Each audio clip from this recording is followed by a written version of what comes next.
But he's saying that's how bad it is. That's how bad it is. It would be better for us to die, to be killed, whatever, to just not to go on than to turn back from the dedication. It is preferable that I die than to leave monasticism or leave the priesthood. Unfortunately, we have examples of those strugglers, those lovers of Christ, who somehow, some way, the enemy came in to their thought processes, to their desires. They lost heart, they lost inspiration, courage, and they were turned away.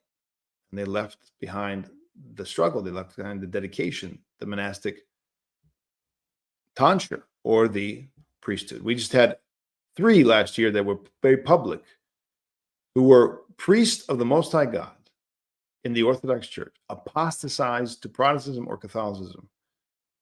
And God helped them. God helped them to repent, to come back. They have turned back on their dedication.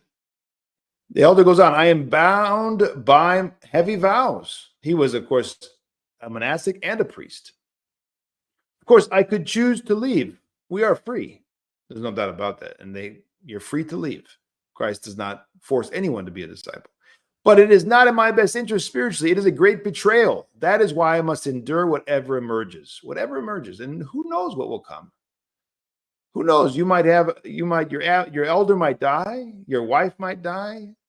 Whatever. God knows what's coming down the path. Whatever God allows, whatever emerges, it's a non-negotiable. We don't leave.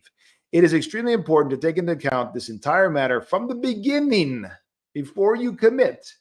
I was just talking to a friend of mine in Greece this morning, 2-3 hours ago, a young man who's related, becoming a priest. We talked about what it means to be a priest today. I said, I have no doubt that he's going to be a fantastic priest, but just remember this. From the beginning, he needs to make a decision and take into account what it means to be a priest today. What does it mean to be a priest today? Be prepared to be defrocked. Be prepared to be persecuted. Be prepared to be moved to Siberia. Be prepared.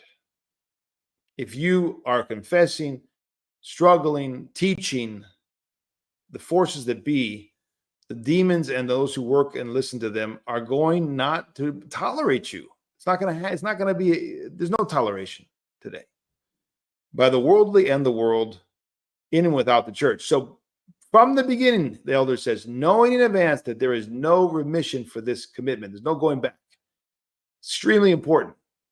Absolutely need priests, absolutely need clergymen today. But those who are prepared to die, to serve and be exiled and to be persecuted, those are ones we need. The rest are setting themselves up for putting something else above that commitment. The hierarchy is not correct. If you have, I want to be a priest, but I also like to do X, Y, Z, and I want to have this, and I want to go there, and I want to have a house, and if you have that, big mistake. Not going to go well. The devil will absolutely use all that against you, and it will undermine your priesthood. And you will set out, perhaps many set out very zealous. I mean, we have a hierarch, a well-known hierarch who was very zealous in the beginning. Now he's teaching heresy left and right. How does that happen? It's a mystery of apostasy, of iniquity. No one really knows exactly when and how he made those turns and ended up in a far-off land, spiritually speaking. So it's extremely important that we stay vigilant, humble, dedicated, and not put anything else above that. Again, the hierarchy is so important if we're going to be saved and save ourselves from this generation. And that hierarchy, when you go into the priesthood, the monastic life, whatever it is you're going to do in the church, what am I doing? I've got a position now in the church. I'm teaching theology at the seminary, right? I met many people who teach theology at the seminary. I was in seminary for many years, and I taught in the seminary. That is a disease in academia, not to lose their place. Don't want to be thrown out of the synagogue, right? So maybe literally for some of them, at least the Masonic Lodge.